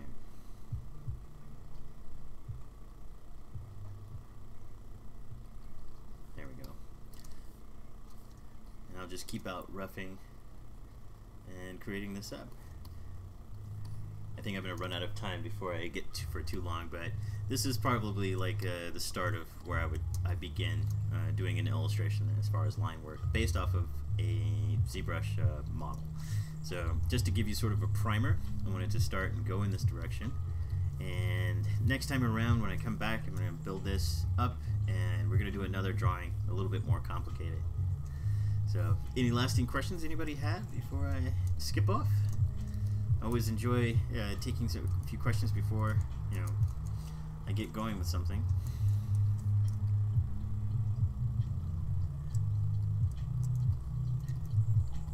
basically this is the two figures that we came up with. Started here with just a Dynamesh, and that was just kind of trying to think about the chest design of this. So I just sculpt up a tiny little bit of clay and then use it to kind of base something like this. I may actually take this and bend it about.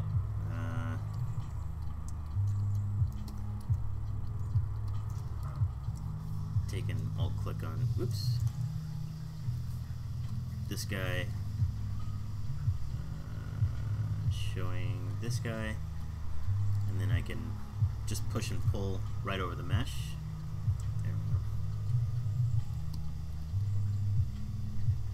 Sort of add to the silhouette.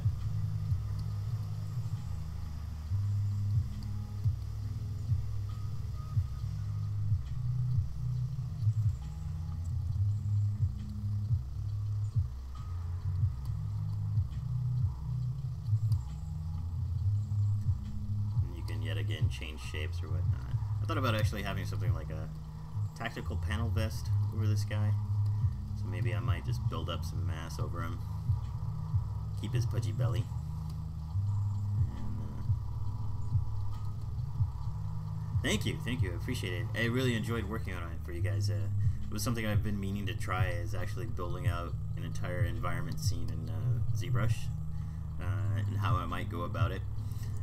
Especially having watched a lot of VFX breakdowns of late, especially those from Blade Runner, kind of inspired me. It was such an awesome, visually awesome film, and congrats to those that worked on it, especially for the Oscar nominations that I think it got for VFX. It's awesome.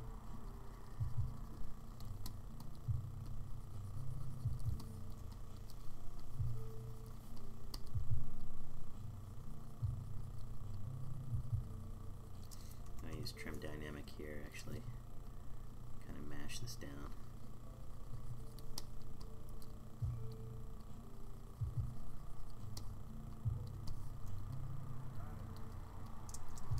And the move tool, shape it up. Maybe I might re-dynamesh it.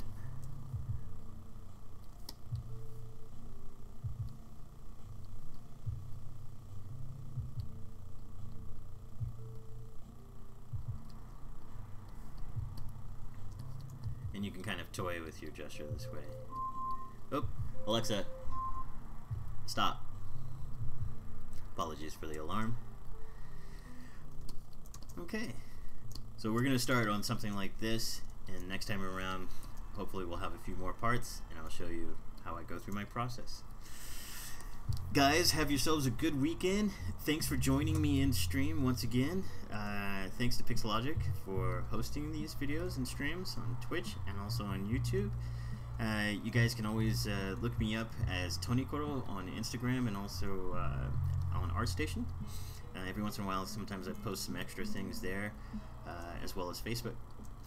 Alrighty. Thanks for joining, guys. Have yourselves a wonderful weekend, evening, Saturday evening. Or Sunday, depending on where you are in the world. Leonard Art Deco. Yeah, something like that. And next time around, do look forward to more in the way of a draw over and maybe finalized rough line art. And I'll show you guys how I break up some items and sort of add some details progressively so that we can come up with a 2D illustration. Okay? So there's a couple of different ways that you can go. You can go, I think I'm going to go in a direction one for line art, but I think also I'm going to generate a textured model later. But we'll see how it goes as I keep progressing with it. Okay? Cheers and thanks again, guys. Have a good weekend.